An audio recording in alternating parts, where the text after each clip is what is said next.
Hi, Hello, please state your name. Andrea Bridget Jackson. How long have you been at LPN? My goodness, I've been at LPN since 1999. Wow, that's a long time. Yes, Can you tell me about how it felt as a healthcare worker during the pandemic? it was very frightening. It was very frustrating.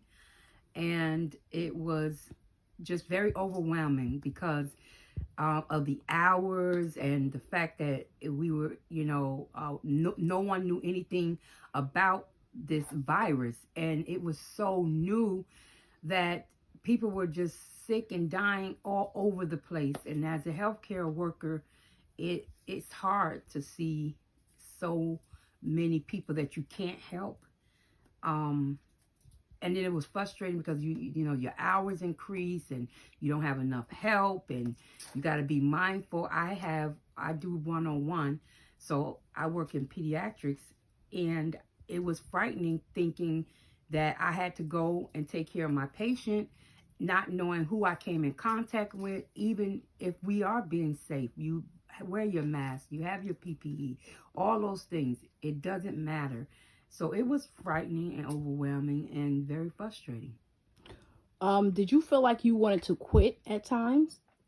Yes, I did because I felt exhausted, When I was working, it was exhausting, some of the hours. Were you afraid to catch the COVID? Yes, and I did end up catching it. I didn't have a bad spell with it like most people. But yes, you're afraid of catching it again. So yeah, this was rough. This was rough.